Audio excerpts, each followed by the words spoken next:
마태복음 6장 25절에서 27절입니다. 우리 다 같이 합동합니다. 시작.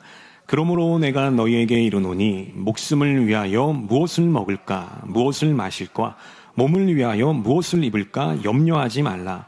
목숨이 음식보다 중하지 아니하며 몸이 의복보다 중하지 아니하냐. 공중의 새를 보라. 심지도 않고 거두지도 않고 창고에 모아들이지도 아니하되 너희 하늘 아버지께서 기르시나니 너희는 이것들보다 귀하지 아니하냐. 너희 중에 누가 염려함으로 그 키를 한 자라도 더할 수 있겠느냐. 아멘. 자, 오늘 예배 나오신 여러분 모두에게 우리 하나님의 평강과 도우심이 늘 가득하시길 우리 주님의 이름으로 간절히 축원하겠습니다. 우리 한번 고백해 보겠습니다. 하나님이 아십니다. 하나님이 이루십니다. 하나님이 새 일을 행하십니다. 그렇습니다. 우리의 믿음의 고백처럼 이 시간 하나님의 은혜가 넘쳐나게 될 줄로 믿습니다. 자, 오늘은 이 삶이 걱정되고 불안할 때, 삶이 걱정되고 불안할 때 이 제목 가지고 우리 함께 말씀을 나눠보겠습니다. 여러분, 영국 남서부 해안에는요, 수많은 배들을 공포에 떨게 했던 아주 유명한 암초군이 하나 있습니다. 그곳이 바로 이 에디스톤입니다. 자, 바로 이곳입니다. 여러분, 이곳은요 아주 위험한 지역입니다. 역사 기록에 의하면 수백 척의 배들이 바로 이곳에서 침몰을 하게 됩니다. 여러분, 우리가 사진으로 보게 되면 참 평화로워 보이죠. 자, 근데 놀랍게도 날씨가 조금만 나빠도요 이 상황의 분위기가 완전히 달라지게 된다는 것입니다. 자, 그러면 이 에디스톤은 왜 이렇게 위험한 곳이 됐던 걸까요? 자, 여기엔 바로 몇 가지 이유가 있습니다. 자, 먼저 에디스톤은요, 물살이 되게 거센 곳입니다. 자, 대서양의 그 넓은 물결이요, 이제 영국의 좁은 해협으로 들어오게 돼요. 자, 넓은 곳에서 좁은 곳으로 들어오니까요, 당연히 물살이 거세질 수밖에 없습니다. 다른 곳보다 파도의 힘이 몇 배나 커지게 되는 것이죠. 자, 그리고 또 다른 이유는 바로 이 수중 지형 때문입니다. 이 에디스톤은요, 바다 밑바닥에서 솟아오른 암초들이 정말 많은 곳입니다. 근데 아까 물살이 세다고 했잖아요. 그 센 물살과 그 암초가 부딪히게 되는 곳이죠. 그렇게 되면 마치 위로 물이 폭발하듯이 솟아오르게 되는 겁니다. 날씨가 안 좋으면 무려 10m에 육박하는 그 거대한 파도들이 아주 빈번하게 발생한다는 겁니다. 여러분, 이렇게 위험한 지역을 이 배들이 지나가게 되면 어떻게 될까요? 안전을 확보하기가 어렵습니다. 더구나 밤에는 더 위험하겠죠. 여러분, 옛날엔 조명이 좋지가 않았습니다. 그래서 밤에 이런 험지들을 분간한다는 것은 매우 어려운 일이었습니다. 자, 이에 사람들은 여러 위험 요소들을 제거하고자 이 바다 한가운데 이제 뭐를 짓게 될까요? 등대를 짓게 됩니다. 자, 등대를 짓게 됐으니까요, 이제 모든 문제가 다 해결됐을까요? 전혀 그렇지가 않았습니다. 오히려 또 다른 문제가 발생하게 됩니다. 어떤 문제였을까요? 바로 등대 자체의 문제가 생기게 됩니다. 자, 이 등대를 세워서 이제 에디스톤 등대 여러 스토리가 있는데요, 이제 바로 이렇게 됩니다. 자, 일대 등대를 세우게 돼요. 일대 등대는 너무나 허무하게도 폭풍우에 휩쓸려가고 맙니다. 그러니까 이 에디스톤의 이 폭풍우를 과소평가했다는 것이죠. 그만큼 이곳이 험지라는 곳이에요. 한 번에 휩쓸려가 버려요. 사람들은 포기하지 않고 2대 등대를 세우게 되죠. 근데 그 두 번째 등대는요, 이번엔 물이 아니라 불에 의해서 무너지게 돼요. 여러분, 겨울 밤바다 따뜻할까요, 추울까요? 엄청 춥죠. 등대 안에서 불을 피우게 됩니다. 근데 그 불이 그 등대를 태워먹게 됐던 것이죠. 자, 이제 세 번째 등대를 세우게 됩니다. 조금 더 튼튼한 등대를 세우게 됐어요. 근데 문제가 발생했습니다. 바로 이 등대를 떠받치고 있던 그 지반이 깨져버리게 된 거예요. 튼튼한 등대를 짓기 위해서 무거운 재료들을 많이 사용했던 것이죠. 근데 그 무게를 견디지 못하고 그 지반이 깨져서 무너지게 됐던 겁니다. 자, 그래서 이제 몇 번째 등대? 네 번째 등대를 세워야 됩니다. 자, 바로 그때 혜성처럼 등장했던 한 사람이 있습니다. 그 사람이 바로 제임스 더글라스라는 사람입니다. 이 사람은 영국의 그 토목공학자였습니다. 자, 세 번째 등대, 과거의 경험을 비추어서요, 두 가지 사항을 개선하게 됩니다. 첫 번째는 튼튼한 집안을 찾게 되죠. 아무리 무거운 재료를 올려 쌓아도 무너지지 않을 아주 견고한 반석을 찾았던 겁니다. 자, 그리고 이제 기초 작업을 하게 되는데요. 이때 아주 특별한 방식을 도입하게 됩니다. 그 방식이 뭐냐면 바로 이것입니다. 인터라킹 방식이에요. 자, 이게 무슨 방식이냐? 사진에서 보는 것처럼 이 돌들을요, 서로 엇갈려서 연결시키며 쌓는 방식이죠. 여러분, 이렇게 되면 모든 돌들이 다 연결되게 되죠. 더 단단하게 고정이 됩니다. 그리고 전체의 무게 중심도 안정되게 되는 것이죠. 결과는 어땠을까요? 대성공으로 끝나게 되죠. 그래서 그때부터 지금까지 무려 144년 동안 네 번째 에디스톤 등대는요, 자기 자리를 지키고 있는 것입니다. 거센 풍랑을 받으면서도 그 수백 척의 배들을 빛으로 비춰서 좋은 길로 인도해 했던 것이죠. 여러분, 이렇게 성공할 수 있었던 이유가 무엇이죠? 견고한 집안과 확실한 기초 작업이 있었기 때문이에요. 그래서 모든 불안 요소들이 제거되었던 것입니다. 여러분, 우리의 삶도 마찬가지입니다. 우리도 인생을 살다 보면 걱정과 불안들이 파도처럼 밀려올 때가 있습니다. 사업이 흔들릴 때가 있습니다. 건강이 염려될 때가 있습니다. 자녀들이 불안할 때가 있습니다. 또 미래가 막막하게 느껴질 때가 있다라고 하는 것이죠. 여러분, 그때 우리가 한 가지 기억해야 한다는 거예요. 그게 뭐냐면 바로 이것입니다. 우리가 어디에 서 있는가, 또 우리 인생의 기초가 무엇인가에 따라서 우리 인생의 결과가 완전히 달라질 수 있다라고 하는 것입니다. 오늘 여러분들은 어디에 서 있습니까? 오늘 여러분들의 인생의 기초는 무엇입니까? 그것이 하나님이 되어야 한다는 것입니다. 누가 되어야 된다고요? 하나님이 되어야 한다는 것입니다. 우리 하나님께서 우리 인생의 반석이 되어주실 때, 하나님이 우리 인생의 기초가 되어주실 때요, 우리 인생 가운데 걱정과 불안들이 파도처럼 밀려와도 우리는 견고하게 서 있을 수 있게 된다고 하는 것입니다. 여러분, 그래서 오늘은 이곳에 관해서 말씀을 나눠보려고 합니다. 우리가 불안과 걱정 속에서 어떻게 하나님을 바라볼 것인가, 오늘 두 가지 포인트를 가지고 함께 말씀을 나눠보도록 하겠습니다. 함께 말씀을 나눌 때에 우리 각자에게 주시는 하늘의 음성과 또 믿음의 순종함이 있었으면 좋겠습니다. 우리 모두에게 그런 은혜가 있게 되시기를 주님의 이름으로 간절히 축원하겠습니다. 우리 먼저 첫 번째 한번 보겠습니다. 첫 번째는 이것이죠. 자, 만물을 운행하시는 전능하신 하나님을 생각해야 한다는 것입니다. 너무나도 중요한 말입니다. 한번 따라해 보겠습니다. 전능하신 하나님을 생각해야 합니다. 한 번 더, 전능하신 하나님을 생각해야 합니다. 그렇습니다, 여러분. 우리 삶에 걱정과 불안들이 쓰나미처럼 몰려올 때, 누구나 그럴 때가 있습니다. 그때 우리가 가장 먼저 해야 될 일은 전능하신 하나님, 위대하신 하나님을 생각해야 한다는 겁니다. 우리 창세기 17장 1절 다 같이 한번 읽어볼게요. 우리 시작.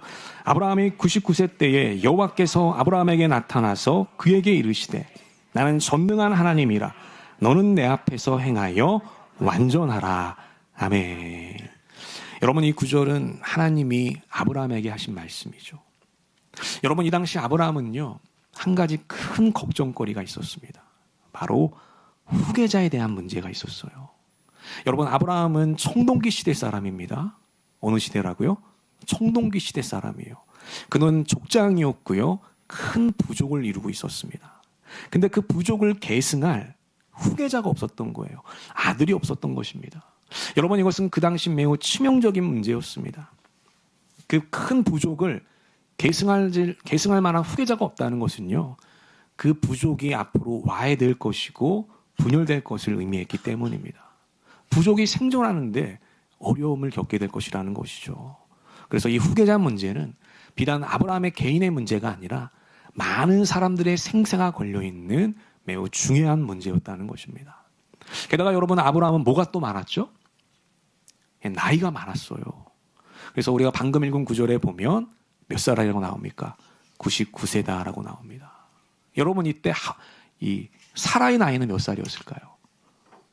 89세였거든요. 고령의 나이입니다. 근데 그런 나이에 새로운 아들을 갖는다고 하는 것, 이게 가능해요, 불가능해요? 예, 생물학적으로 불가능한 일이죠. 여러분, 물론 아브라함에게는 아들이 있었습니다. 그 아들이 누굴까요? 이스마엘이 있었죠. 근데 그 이스마엘은요, 정실 부인의 아들이 아니라 몸종 하갈의 아들이었던 거예요. 그러니까 우리식으로 보면 적자가 아니라 서자였던 것입니다. 여러분, 그런 서자에게 큰 부족을 맡긴다는 것, 그 당시 통념으로 봐도 합당한 일이 아니었어요. 그래서 아브라함은요, 이 부족과 후계자 문제 때문에 깊은 고민에 빠지게 되죠. 자, 그때 이 아브라함에게 바로 하나님이 나타났던 것이죠. 그렇게 밤잠을 이루지 못할 때, 이 부족과 후계자 때문에 불안감에 휩싸여서 매일매일 조급하고 긴장된 삶을 살아가고 있을 때, 그때 하나님이 아브라함에게 나타나셨던 겁니다. 그래서 여러분, 첫 마디가 뭐예요? 나는 전능한 하나님이다. 이 말씀을 주셨다는 거예요. 하나님이 얼마나 전능하신지를 일깨워 주셨다는 것입니다. 여러분, 전능이 무엇일까요? 전능은 불가능이 없는 능력입니다. 모든 것이 가능한 것이죠. 생각할수록 놀라운 능력입니다. 그래서 이 전능하신 하나님이 함께할 때 우리의 모든 문제와 이 여러 가지 이슈들이 먼지처럼 된다는 것이에요. 아무것도 아닌 것처럼 바뀌게 된다고 하는 것입니다. 여러분, 우리가 사는 지구는요, 태양계 안에 속해 있죠. 그래서 이런 모습을 갖고 있습니다.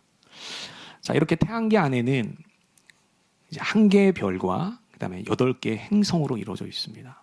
그래서 모두 9개의 천체가 존재하게 됩니다. 자, 그러면 이 태양계는 어디 안에 또 존재하게 될까요? 태양계는 은하계 안에 존재하게 됩니다. 우리가 갤럭시라고 부르는 바로 그곳이죠. 여러분, 이 갤럭시 안에는 몇 개의 별이 존재하게 될까요? 무려 2천억 개의 별이 존재한다는 겁니다. 몇 개의 별이요? 2천억 개의 별이 존재한다는 거예요. 여러분이 2천억 개가 얼마나 많은 숫자일까요? 여러분이 2천억 개를요, 우리가 1초에 하나씩 카운트하면은 약 6,300년이 걸립니다. 어마어마한 숫자입니다. 우리가 이거를 역사에 대입해 보잖아요. 여러분, 아브라함 때부터 카운트해도 지금까지 다 못 셌어요. 그 정도로 많은 숫자예요. 여러분, 더 놀라운 것은 무엇이냐? 이런 갤럭시들이 이 우주 안에는 모두 몇 개 정도가 있냐? 약 2조 개가 있다라는 거예요. 그러니까 여러분, 이 우주는요, 이게 얼마나 광활하고 그리고 수많은 별들로 빼곡히 채워져 있다는 것을 우리가 알게 됩니다. 근데 여러분, 더 신비한 사실이 있어요. 그게 뭐냐면, 이렇게 광활하고 이 복잡한 우주가요, 한치의 오차도 없이 잘 돌아가고 있다는 거예요. 이게 참 놀라운 것입니다.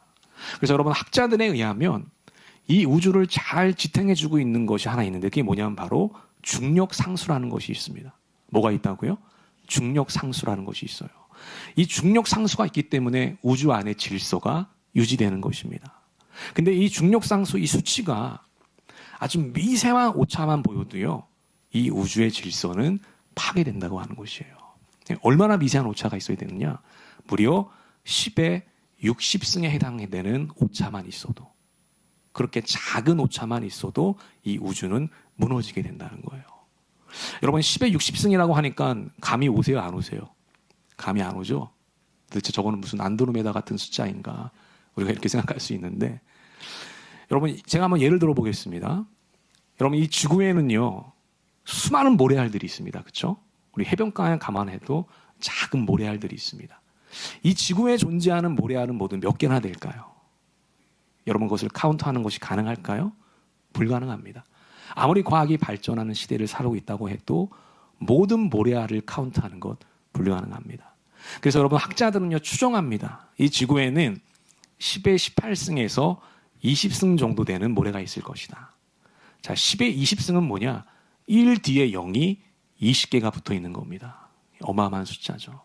자, 그렇게 수많은 모래알들이 있는데 그 중에 딱 한 개, 몇 개요? 딱 한 개입니다. 한 개가 빨간색으로 칠해져 있는 겁니다. 그 수많은 모래알 가운데 몇 개요? 한 개가 빨간색으로 칠해져 있어요. 여러분, 이거 보여요, 안 보여요? 보이지가 않습니다. 발견할 수 있을까요? 발견이 안 돼요. 그 정도로 미세한 오차가 10의 60승의 오차입니다. 근데 그런 오차만 있어도 이 우주가 파괴된다고 하는 것이에요. 여러분, 이처럼 한마디로 이 우주는요, 아주 정밀하고 섬세하게 운행되고 있다는 것이죠. 하나님께서 이 광활한 우주를, 이 복잡한 우주를 그렇게 미세하게 지금도 운행하고 계시다는 거예요. 지금도 이 시간 하나님은 우주를 운행하고 계시다는 것입니다. 여러분, 이것이 바로 하나님의 스케일인 것이죠. 여러분, 그렇게 우리가 전능하신 하나님을 바라보게 되면요, 우리의 걱정거리도 우리의 불안함도 작은 것처럼 보여지게 되는 것입니다. 없는 것처럼 느껴지게 된다는 거예요. 저는 우리 모든 전민의 성도들이요, 걱정과 불안이 몰려올 때 이 전능하신 하나님을 생각했으면 좋겠습니다. 여러분, 하나님은 불가능을 가능으로 바꾸시는 하나님이에요. 하나님은 홍해를 가르신 하나님이십니다. 하나님은 죽은 나사로를 살리신 하나님이십니다. 하나님은 100세의 아브라함에게 아들을 낳게 하신 하나님이에요.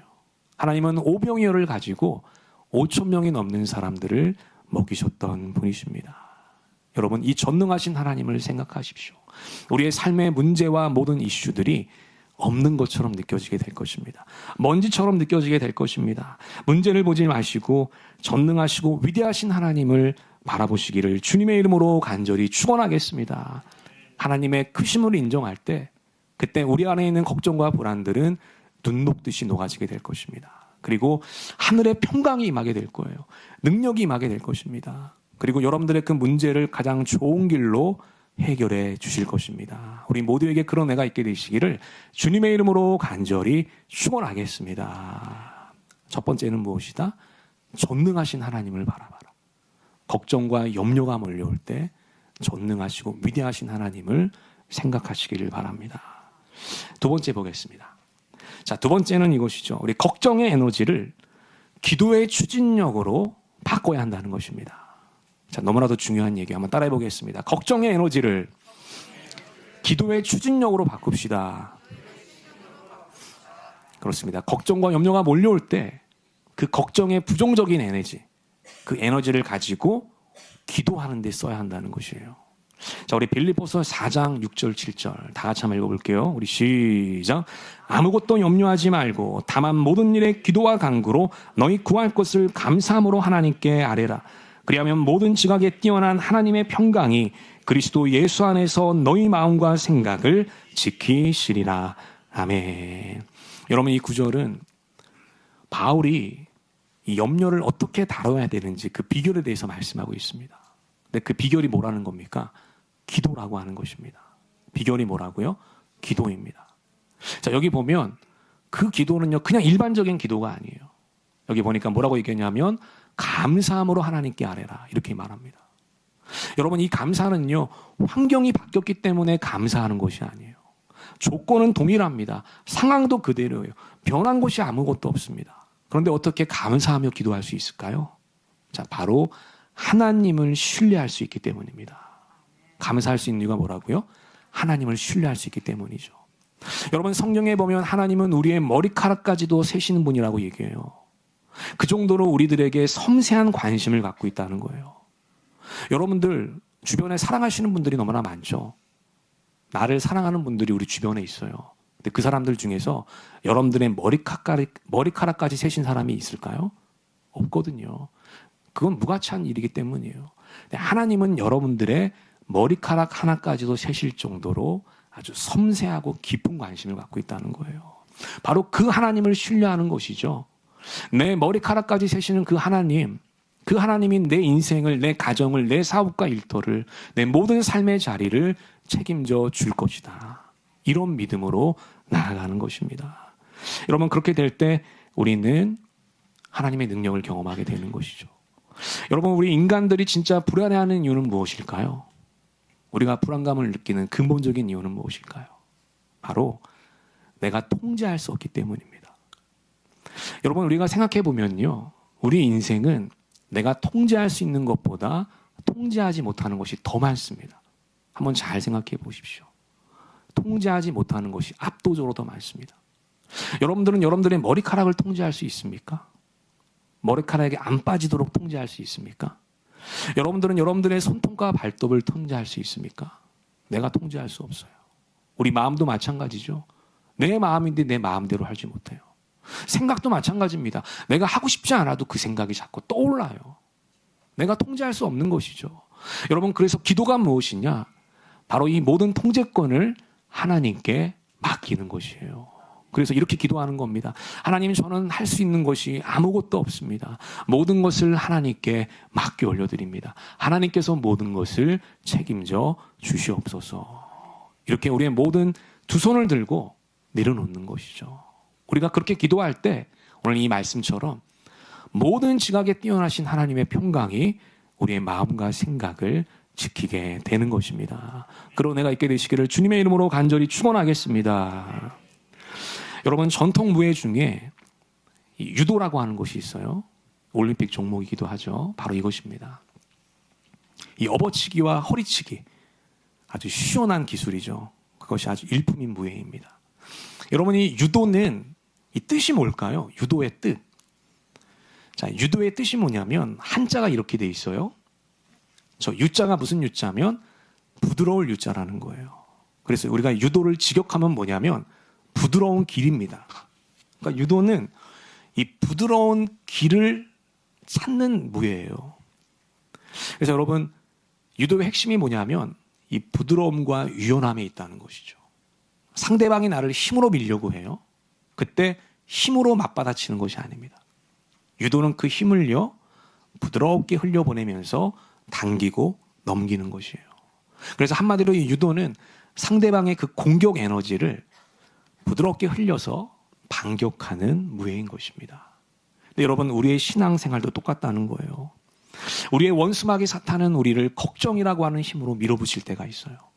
우리를 불안이라고 하는 힘으로 밀어붙일 때가 있습니다. 그때 우리의 힘으로 맞서게 되면 우리는 너무나도 힘이 든다는 것이죠. 그 마귀의 공격, 그 걱정과 불안의 공격을요, 아주 부드럽게 흘려보낼 수 있는 기술이 있다는 거예요. 그게 뭘까요? 그게 바로 유도가 아니라 기도라고 하는 것입니다. 기도. 기도는요, 마귀의 공격을 자연스럽게 흘려보내는 기술이에요. 누구에게로 흘려보내는 걸까요? 하나님께로 흘려보내는 것이죠.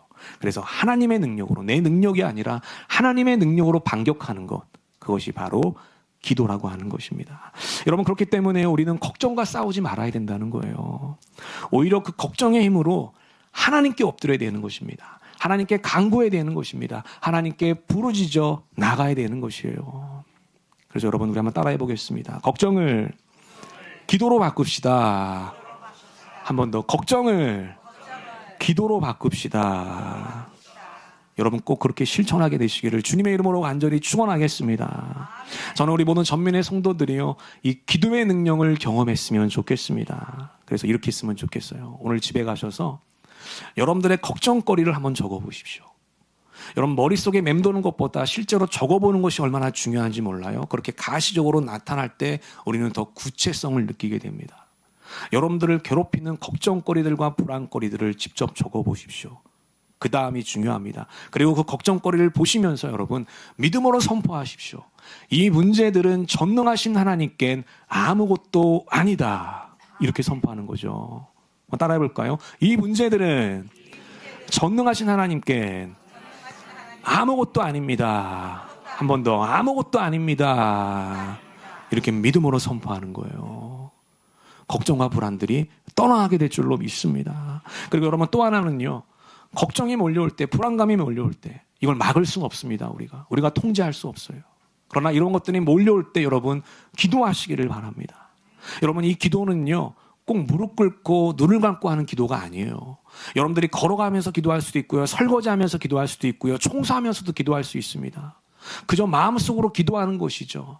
이렇게 기도하는 겁니다. 하나님, 지금 걱정이 몰려옵니다. 불안감이 몰려옵니다. 이것은 내가 통제할 수 없습니다. 이 모든 것을 하나님께 맡겨드립니다. 하나님께서 책임져 주옵소서. 전능하신 하나님께서 기적과 능력을 베풀어 주시옵소서. 이렇게 기도하는 거예요. 여러분, 1분만 기도해도 돼요. 3분만 기도해도 됩니다. 잠깐만 기도해도 돼요. 중요한 건 뭐냐? 몰려올 때마다 기도로 반격하는 거예요. 걱정이라는 공격이 올 때마다 부드럽게 흘려보내는 거죠. 이게 중요하다는 거예요. 그래서 우리가 기도하는 것이 너무나도 중요하다는 겁니다. 우리가 이렇게 기도할 때 우리 안에 있는 걱정과 불안들이 눈 녹듯이 사라지게 될 것입니다. 그리고 세상이 빼앗을 수 없는 그 하나님의 뛰어나신 평강이 우리의 마음과 생각을 지켜주게 될 것입니다. 그리고 우리의 모든 문제와 걱정들을 하나님께서 가장 좋은 방법으로 해결해 주실 줄로 믿습니다. 우리 새롭게 시작하는 이번 한 주 걱정과 불안으로 헤매지 마시고요. 하나님의 주시는 평강과 능력과 기쁨으로 살아내시는 이번 한 주 복된 한 주가 되시기를 우리 주님의 이름으로 간절히 기도하고 축원하겠습니다. 아멘. 우리 기도하겠습니다. 하나님 아버지, 오늘도 예배와 말씀을